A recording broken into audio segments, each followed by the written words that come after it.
I wish we could start on a happier note on a Monday morning. But my question to you this morning is, are you afraid to stand up to people these days?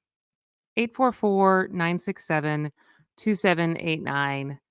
Whether that's honking at someone who is a terrible driver, whether that's putting a political sign in your front yard, hanging a Black Lives Matter or a rainbow flag in your house or your business, standing up to Nazis who show up at a rally.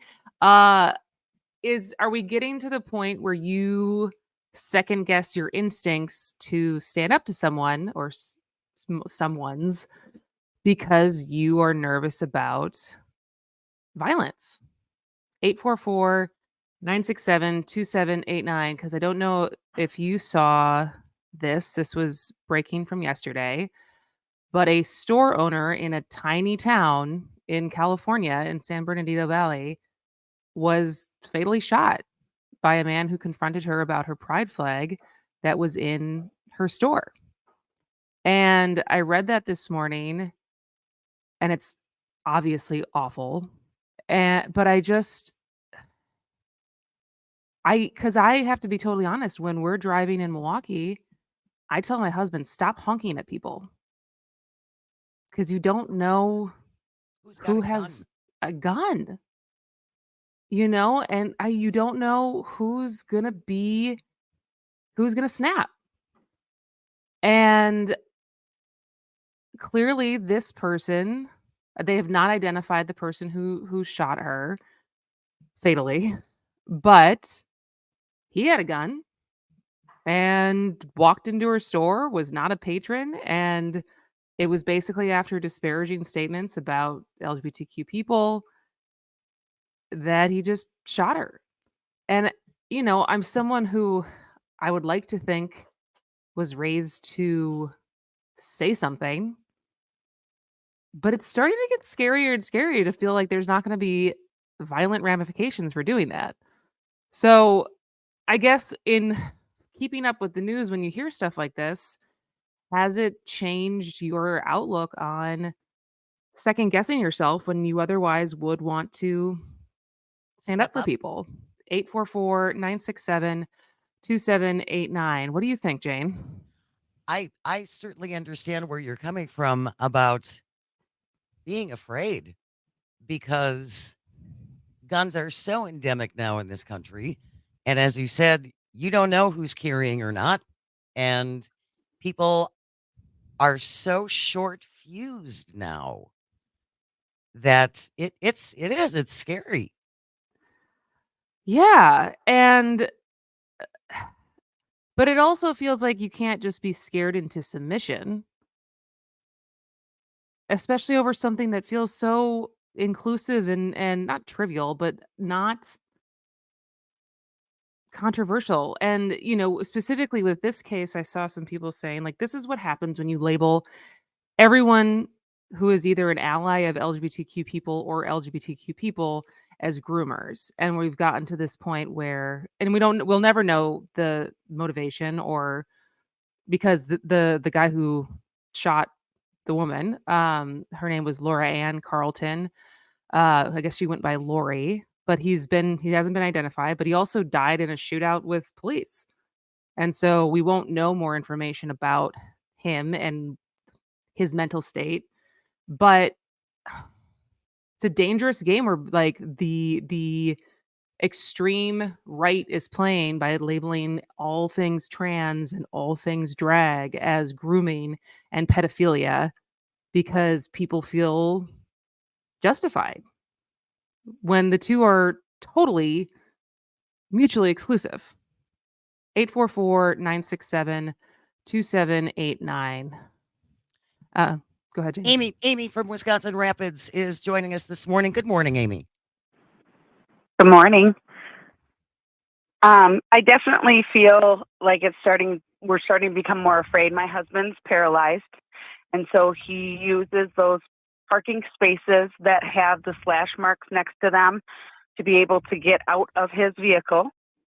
all people who are handicapped and use a ramp or something to transfer out, use that. And we see people park with motorcycles, like in the Walmart parking lot. Those splash marks are not meant for that. Mm-hmm. And I had been intimidated and didn't go up to somebody because I just didn't have it in me that day to do it. But I did take a picture. I shared it on Facebook. Told my friends this is not meant for parking. And I was sassy about it. I was frustrated about it. It somehow got to this gentleman, and he commented back like, you know, the police came and they told you to mind your own effing business, blah, blah, blah. I can park there. And then we But have he a can't cousin park that there. just How saw. did the police Correct. just let him go? Well, I called the next day to the police department. I had his picture. I had his license plate. Said I was going to let it go, but here this guy thinks he's in the right. Can you ticket him? And they told me no, because it was the next day, which Come I didn't agree on. with. But we also had a cousin that just recently in Fond du Lac, there was somebody parked in the Quick Trip slash marks right in the front entrance where you walk in. And he stayed and he did confront this man. And this man wanted to fight him. Was like, Yeah. I can park here. I'm handicapped. And it's like, no, you cannot park there. That is meant for the loading and unloading. But people just think they're so right that they can't even hear what you're trying to say to them. So Marcus went up to them and was trying to be, you know, educational, and instantly the guy was wanting to fight him. And his aunt and my mother-in-law both said, be careful educating people like that, because, and I don't think that's a bad thing. We're just trying to make it more helpful for people who already live a very difficult life every day. Absolutely. I mean, I remember having this conversation. I have a cousin who's still with us, who's spina bifida. She's in a wheelchair, and a cousin who has muscular dystrophy who passed last year. It's the same thing for them. They're both in wheelchairs. And I remember Yeah. both of their parents, you know, when they try to go places and someone's parked in that spot, there's nowhere else to go to try to they dealt with this last week for because they went to the Pink concert and it was raining so hard that day that my cousin, you know, it was hell Yep. trying to get like it's already hard. And so trying to Correct. confront people when you're like, you're making this harder. Can you understand that? And the defensiveness and this Yes. jump to violence from their point of view makes it really scary. And it's hard not to just let bullies win. Right. But it is disgusting because, like, if somebody was driving themselves and somebody parks there, they have to just wait for that person to come. Yeah. They can't get their ramp out. We should be able to have civilized conversations about things without being nasty. And, you know, I know when I posted about seeing my gentleman, I got nasty because I was just irritated by it. And I know my husband's confronted people before and they flip him off. He's the guy in the wheelchair trying to tell you why he needs this. And it's crazy the way the world is. It is. Thank you so much for the call, Amy, and that perspective. 844-967-2789. Are you getting to the point where you're afraid to stand up to people? And it can be about anything. It can be about bad driving. It can be about handicap spots. It can be about putting a flag up. And we're talking about it this morning because of this tragic story out of California where a woman named Laura Ann Carlton, who was a store owner, she owned a store called Magpie Clothing in San Bernardino in a town of like 100 people or something. Oh, wow. And it's tiny. And a man didn't like the flag that she had up there, and it ended in her getting shot. And I guess it's not the first time as far as her having issues with the flag. The New York Times story about this started with every time someone ripped down the rainbow pride flag from Magpie Clothing Store in San Bernardino Mountains in California, the store's owner, Laura Ann Carlton, responded by putting up a bigger one. And but again, and like that alone, it takes courage because she obviously was having some issues as people wanting to take it down in the first place, which is private property. You can't do Right? that. You're not supposed to. But I guess the thought that now, like, self-preservation potentially includes just not doing it in the first place because you don't know when someone's gonna snap, and you don't know who has a gun at any given time.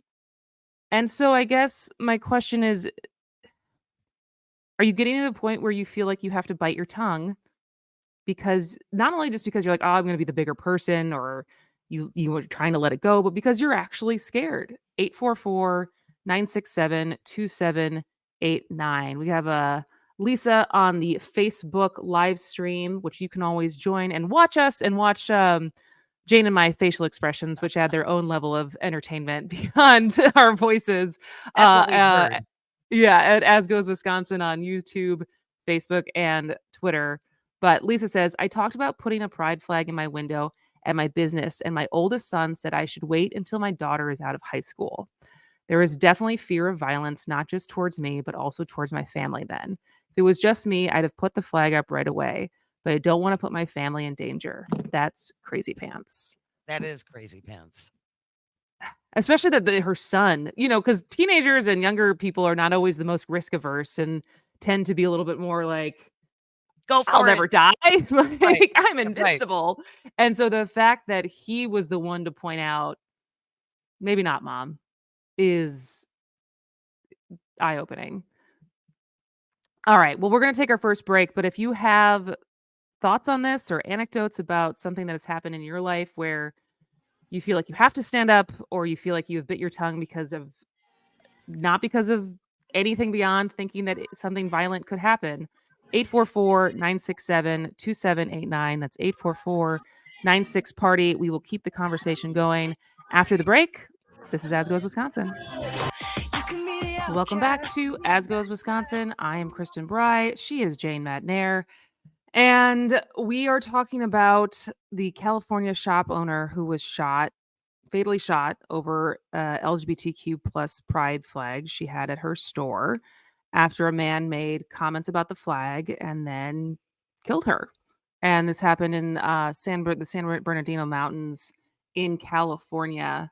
And it just has made me wonder, this is obviously awful, but also because she was not LGBTQ plus. She was Right. someone who She was an it ally. meant she was an ally.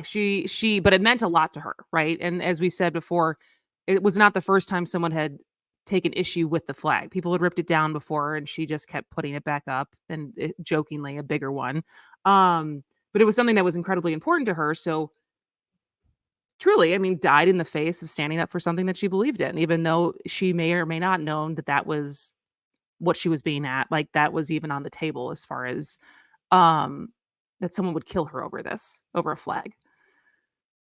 But are we getting it's clearly someone who snapped, and I think about this with road rage so often, and especially in road rage in Milwaukee, For sure. of bad drivers, and if you honk at someone who cut you off or who is doing the Milwaukee Slide, and then they're just so offended that you would even honk at them. And I have gotten to the point where I have told my husband, "Do not honk at people. It is not worth it. Like, as long as we don't get in an accident, like, stop it." Because it's not worth it. And so it's like, where is the line between bad driving is bad driving, but, bigger things that we wanna stand up for, and it maybe not being worth it because you don't wanna get hurt. You don't wanna get in a physical altercation. You don't wanna get shot at. You don't want a gun pulled on you. And so my question to listeners is, are you afraid to stand up to people right now? 844-967-2789. We have a text from John from the Falls. Good morning, ladies. Sad to see this is what our country is becoming. I've decided I'm not ever going to engage with someone because of their poor driving. It's not going to make them a better driver. And with as many guns as we have in this country, you never know when someone's going to snap. Is it just me, or does it seem like this kind of behavior all started happening when Trump became president? It certainly seems like his behavior has made his followers feel like it's okay not to care about anyone else. He helped bring out the worst in humanity. And it'll be interesting to see, like, we're still so close to it. We're so close to the transition of 2016 and Trump becoming president, but also so many of the antisocial behaviors coming out of the pandemic or during the pandemic. Cause like we saw such a huge increase in violent crime across cities in 2020. And so it's like, pinpointing what it is, but it also is, it's the guns. Not to make this a gun conversation, but it is It is. things that can escalate that would normally be a fight or a punch in the face that can now be a gunshot are very different. And when people can do concealed carry, and what's crazy if this is in California, because California has such intense gun Strict. laws Yep. of what was happening that this guy just had a gun on him like that. But yeah, it's scary out there, but it's also like you don't, like I said before in the previous segment, you don't want to just let bullies win. The people But who go ahead, Jen. isn't that part of the goal, is to make people afraid? I truly believe that that is part of the goal of this rhetoric, the anti-LGBTQ, cross-dressers are pedophiles. I think the rhetoric is intended to make people afraid to shut them up. So we won't stand up for what we believe is right. Yeah, I mean, I guess to a certain extent that I don't know if there's a coordinated effort, but yeah. And so, um, We still have Lisa on the line. She's been holding. Good morning, Lisa. Thanks for joining us. What did you want to say? Good morning. Well, just I've been listening to your point, Gene. I don't know that it's like a coordinated tactic, but I think it is a tactic that's generally used. I don't think it has to even be coordinated. I think it's just like one of a list of things you do to like shut the other person up. But what I wanted to say was when I heard the news story about that lady being murdered about the flag, it made me ashamed that I hadn't put my flag up.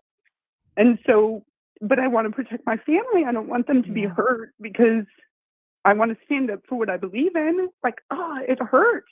It's just like painful because I have a punk rock soul. Like, it's hard to not stand up for what you believe in. It's actually painful. But I don't want to bring harm to my family. So what do I do? do you feel like I feel in Rapids, do you feel like there is enough anti-LGBTQ rhetoric of stuff that's happened? Like, if it has happened, I actually haven't heard about it. But has yeah, there been incidents like yeah. in the last year? Yeah, not violent incidents, but there's definitely, like, I have a friend of mine who's gay and he won't go to this certain bar because he and his friends went in and he's not like outwardly gay, but the people that were there were just talking terrible stuff about gay people. And so he said he'll never go back there. And so I know there's like an undercurrent. And just like you said, it only takes the one person who's unstable. Yeah. It just takes that one person who's just not right in the head to like come and get you. And I don't know about, it's funny. Here's one thing though. I asked my daughter about it and she said, oh, Mom, half of the kids in Lincoln High School are gay. They're on like the LGBTQ spectrum. That's a lot. Lincoln's not small. That's a big Right. school to have half the kids be gay.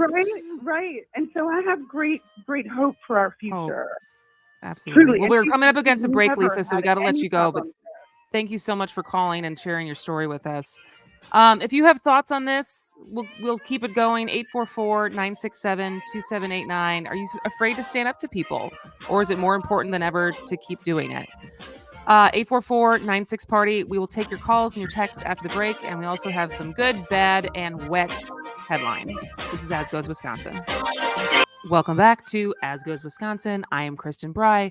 She is Jane Matnair, and we are talking about the shooting that happened over the weekend in California, where a shop owner who had put up a pride flag in her store was fatally shot after getting in a confrontation with a man over that flag and asking the larger question of, are you afraid to stand up to people? And that can be for things like in your car and handicap spots or over politics. And we have a couple texts coming through from one from the WAUK 262. The gun owners win. We are intimidated. And He's not yeah, wrong. Yeah, he's he's not not wrong. wrong, right? I No. mean, I don't want to go face to face with a gun, and I also don't want to carry a gun.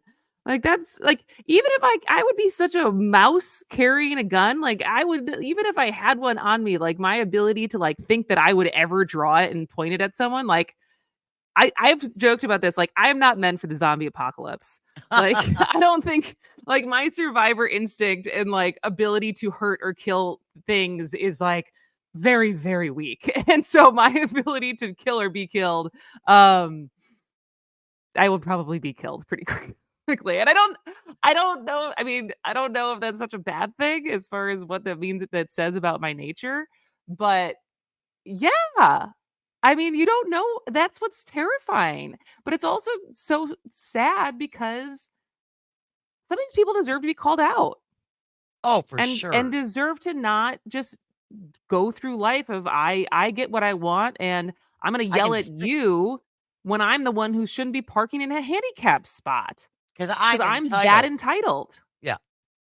Ugh. 844-967-2789, 844-96 party from Lynn in Oconomowoc. Yesterday during the day, there was a truck with one headlight who was following me. We both exited the bypass, and I thought about getting out of my car at the stop sign and letting him know that one of his headlights was out. However, I was afraid of being run over or being shot. And that's trying to help someone, That's trying to be helpful. just to give him a heads up. Ugh. Also, from the 541, the behavior that led to that shooting has been around forever, not directly related to a specific criminal. I feel the prevalence of media, news, and social media both bring more light to these incidents, whereas 30 years ago, they would have been mentioned on the first page of a national newspaper. I suspect those opposed to the Rainbow Support Team feel they're falling into the minority, and some feel like they need to get as much attention as they can. What does that mean? I'm not sure. I'm not sure. And I think 30 years ago, a shooting like this would have been made on the first page because it would have been rare 30 years Well, it would have ago that been rare, someone, but I mean, I don't think it's wrong as far as the prevalence of this, I feel like, is going up. And I think the prevalence of road rage is going up. And I mean, think about when was that? Was that June? Was it June, May when there was like that one weekend where there was multiple people shot, like for knocking on the wrong door, pulling over in the wrong driveway, a getting ball into goes the into, wrong car. It was yeah, all in the same weekend where it wasn't even this that was something that was like not even about standing up to people. That was about making a mistake. And because people are so scared and easily triggered that they are trading guns. And the ability to like that was I forgot what month that was in, but like that is not behavior that's been around forever. 844-967-2789, 844-96 party. If you want to check in, we have Tom from LA on the phone. Good morning, Tom. Good morning, ladies. First, we the people ultimately are the government, and we must never forget that. We need to get money out of politics, though, to truly restore government back to we the people. Second, I actually, as I've said before, I grew up in a small town in Wisconsin, and being a gay man and being on the brink of suicide at one time, I reached out to a direct resource when I lived in Green Bay, and it was able to, I guess, talk me off the ledge. But that being said, that's when I started my own directory. It's called glpages.com, and gay and lesbian pages.com, and it's basically for people who support LGBTQ plus rights. It is it's completely for the type of woman that did have her flag out. But basically this way people know ahead of time who it is that's LGBTQ friendly and not. And yeah, it's something I'm very proud of. I've had it for 18 years. It used to be the Gay Yellow Pages, or now it's just gayandlesbianpages.com, but it is a place and a resource for people to go to find support for LGBTQ plus people. And we have a lot of allies, of course, in the directory as well. But yeah, it's really, really sick. And you're right, it is the guns. But we also need to, as a community, I guess, support those who support us. And you know what? These other people can lose the gay dollar. That's up to them, because there's a lot there. And also just the opportunity to meet an incredible person possibly in our community. You're missing out on it. So Yeah. and Trump has definitely stoked that fire. There is no doubt about that. These people were hiding under a rock before he gave them the permission to come out and let their hatred fly. We have people marching. We have people marching in this country carrying swastika flags. Yeah. Yep. Well, and Ron DeSantis is making his entire brand about this, right? Like, it's honestly, I think, like with some of the LGBTQ stuff, like now Ron's making it seem like Donald Trump is like too soft on LGBTQ plus. Like, it's getting it even more extreme. And so, but yeah, thanks for the call, Tom. Yeah, it's a dark way to start a Monday morning talking about this, but I feel like it bleeds over into more things than just one issue. Like, I hadn't even thought about the handicap thing before Amy called in. But yeah, and my mom texted me as she was listening, like she won't even, when someone doesn't move when the green lights starts, she doesn't even honk anymore because she's just like, it's not worth it. And she lives in Rapids. I know, right? Because you just don't know. But I think too, this is also a larger issue of, and we saw this during the COVID pandemic. There is no, I will do this for the collective good anymore. It's individual rights. I can do this because I want to. I can do this because I'm special. I'm not going to give up anything or make any accommodations for anybody else because it's about me. Yeah. And I think there used to be more of looking out for all of us. And now it's us versus them, or me versus them. Yeah. And it makes me think, the thing that just popped in when you said that, it was, the loneliness epidemic that was designated, the Surgeon General warning of that loneliness is a huge problem in our country right now. And that's also only been getting worse, and that leads to antisocial behavior, as far as you lose sight of what the collective good and what community is, and like having empathy. All right. Well, let's move on to some headlines. This is a good story. So let's we got a good story, and then we got a bad story, and then we got a wet story. So a wet story. A wet story. Excellent. The good story is our friends over at the Door County Candle Company, which we've interviewed Christiana before because they raised so much money for Ukraine. And now they're doing the same thing for Maui. Oh, that's wonderful. In the response to the deadly wildfires wiping out Maui, the Door County Candle Company has added a new fundraising candle to its lineup. The Maui Wildlife Relief Lilico, I don't know if I'm pronouncing that right, is a 16-ounce candle named after the passion fruit that encapsulates the spirit of the island, vibrant, sweet, and full of life. 100% of the profits will be donated to the American Red Cross for Maui Wildlife Relief, and they will ship it to you. So we will put the link to that in our show notes for today, but you can also just Google Door County Candle Company, and it's right on their homepage right now. So that's really cool. That's a good story. That is a good story. A bad story, and one that I don't really know, that's just bad all around. So WTF is happening in Waupun right now. Did you read about this? I didn't. So our friend Mario Caron, who was at Wisconsin Watch, is now at the New York Times. He wrote a story I had no idea this was happening, but prisoners. So this is how it starts. Prisoners locked in their cells for days on end report walls speckled with feces and blood. Birds have moved in, leaving droppings on the food trays and ice bags handed out to keep prisoners cool.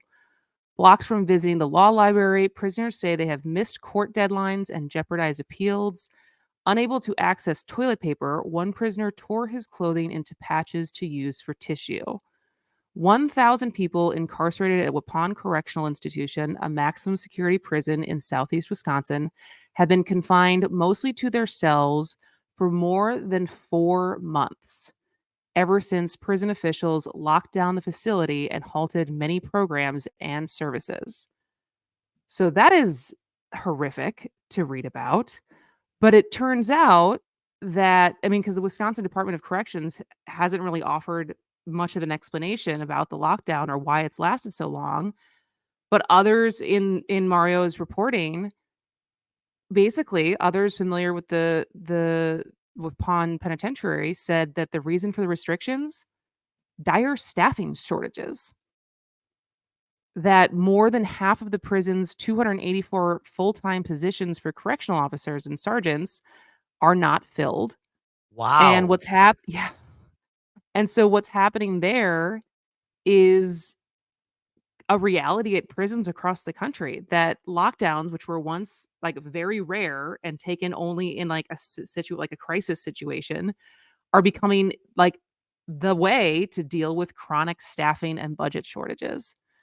And I don't know how that is not doesn't have a civil rights case written all over it, but like I also you need staff. And so that would, to me, like reading his story this morning, I was like, well, this is a cluster F.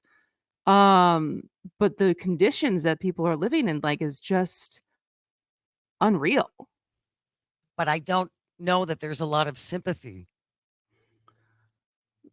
I mean, I I think don't. I have sympathy because especially when you consider people who were locked up there for nonviolent crimes, like, I understand completely what you're saying, and I think it's terrible as well. But I think when we talk about all the other budget issues and all the other money issues and loss of programs for most people, helping out the people in our prisons is going to be pretty low on the priority list. I just would like to know what kind of, because I feel like this is a lawsuit waiting to happen and a very expensive lawsuit waiting to happen if this is the only way that they can deal with it. And I know correctional officers got in this most recent budget are getting a raise, so potentially that could attract more people to work there. But it was a hard read, but you can read that. It's in the New York Times and Wisconsin Watch, and it's called, the title of is Inside Waupun Correctional Institution's Nightmare Lockdown. And then the wet story, which we'll just get to really quickly, but you've probably heard about it already. Have you heard of a hurricane? Because that's No. what hit. Do you not hear about this? Oh, the The Hurriquake. Hurriquake Yes, yes, yes. that hit, that not only that they got more rain yesterday than they did in the entire year, the Baja of California and Southern California. And then to go along with it, they're like, let's just throw an earthquake on top of it. So shockingly, no damage so far. So that's a good thing. But wild weather still happening everywhere. All right, when we come back, soccer is coming whether you like it or not. 844-967-2789. Welcome back to As Goes Wisconsin. I'm Kristen Bry. She is Jane Matnair. And yesterday at 6:30 a.m., 7 a.m., we woke up and we watched the second half of the Women's World Cup final. And Spain defeated England 1-0 to claim its first women's championship. And it's become just the fifth nation to win after US, Germany, Japan, and Norway. And it also makes Spain just one of two countries, so them and Germany, who both the men's and the women's team has won. But it was a fun, I mean, we only watched the second half. Mike was already awake because of, surgery stuff. But it was fun to watch the end. And there was by the time I started watching it, Spain was already up 1-0, and then they had a chance to go 2-0 with a penalty kick that was saved That was very exciting. And but some of the stories that kind of came out of this that I think is interesting. I mean, this tournament for women's soccer broke all sorts of records. It broke all sorts of attendance records. It broke TV records. It broke advertising records as far as people's interest and how many people watched globally. And so I just feel like it's huge for the sport. And I also just think it's huge for women's sports in general as far as the growing popularity of it.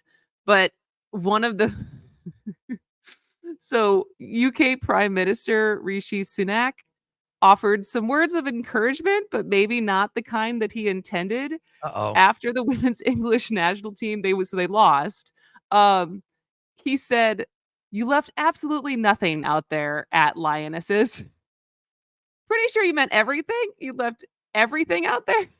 But so that was a little mix up. But one of the other things, so Olga Carmona, who was the Spanish player who was the only person to she had the lone goal. Talk about going from the best day to the worst day of your life, because after the game she found out that her dad died. Oh, no. Yeah. Which Oh. I saw that as I was going to bed last night. I was like, talk about like Oh, that's the range. awful. I think he had maybe died before the game, but no one had told her ahead of the game. And she tweeted out, I mean, I think she kind of tweeted out that she like basically had like an angel on her shoulder during the game. But that was a crazy story. But in general, I just feel like this is a turning point and like such a huge milestone for how much enthusiasm there was, even compared to 2019, even with the US women's team being knocked out as early as they were. And then the other story that I feel like is also just like soccer is coming, like whether you like it or not, is the fact that Messi in Florida is just rocking it. So it's been a month since Lionel Messi has joined Inter Miami for the Major League Soccer, and he's doing great. He's already scored 10 goals in 7 games. His team's doing great. But also like all of the brands associated with him are doing great. So like Apple, so subscriptions to MLS Season Pass on Apple TV Plus has more than doubled since Messi joined Inter Miami. Wow. So that's a huge boon for American soccer. Jersey sales, Messi's now pink Inter Miami jersey is the top seller across all sports. So more than any other not American football, not basketball, not baseball, more than any other sports on Fanatics last month, Messi's jersey was number 1. Ticket prices are going up because fans around the country are like packing the stadium to see Messi. And in general, like the social media has grown 14 million followers, which is more than any other team in the NFL, NHL, or Major League Baseball. And Wow. so like I just think there's lots of things brewing for like 20 years from now, how dominant soccer is going to be in the US, and giving these other, the other 4 major sports not only a run for their money as far as like eyeballs of what people are watching, but also like what kids are playing. Oh, for Like I sure. still think that there's going to be a huge siphoning off of kids who would normally play like American football, who now will play soccer instead, or just other sports. How many more high schools will like, because like Mike, my husband Mike, he went to Palmyra Eagle. Like they didn't even have a soccer team in high school because they were super small. But like I just wonder, as we see, if you think about, because high school football started on Friday Oh, isn't that crazy? I know. as we aired some of the games across the Civic Media Network. But I just think, because remember the story from last fall of how many teams, high school teams, didn't have enough players? Yes. And so, and like kids were getting hurt. And like, it was just one of those sports where like, if you have kids who like the team's so small that they're playing both offense and defense, and they're just small in size, small in the quantity of kids on the team. And I just wonder, like, there's just a suspicion that I feel like soccer is going to continue to siphon off kids from football, which Well, some people may not be ready to hear. change is inevitable. people. And I mean, not that you can't get hurt playing soccer because you certainly Oh, can, yeah. but I think the level of injury compared to American football, your chances are better that you're not going to suffer a career-ending injury playing soccer. Yeah, I mean, there's certainly, like, for women, there's certainly, like, ACLs and knees Right. and there's I mean, as the same thing with basketball, there's still a lot of concussions because you hit heads as you're both going for a header. The ball itself can give you a concussion. So, yeah, it's not crew, or, like, volleyball. I was saying that because we were talking about, like and this is probably we were looking at the different women and stuff, and some of them were like, "Oh, she's really beautiful," and not that that's the point of sports, but we were talking about, like, growing up, the difference between the girls who played soccer, volleyball, and basketball, because I always played basketball, and I was like, "There's always something so pretty about the volleyball players," and I always felt like it's something to do because, like, they never touch their opponent. You know So what I mean? there's Like, no in soccer contact. and basketball, like, we're, like, in each other's faces and gonna, like, elbow each other and push each other, but, like, you got a net between you in volleyball, and there's something a little bit less, confrontational about that. Like, you can talk crap under the net, but that's about as far as it goes. All right, well, when we come back, Michael, Childers is going to be here. He is, a professor at the Department of Labor Education at UW-Madison and co-chair of the University of Wisconsin's School for Workers. We're going to talk about the summer of strikes. And then 11:30, we're talking to Bob Bonadur about the super blue moon that's coming Yay! on August 30th. So we're going to take a break for the top of the hour news. Come back with us. This is As Goes Wisconsin.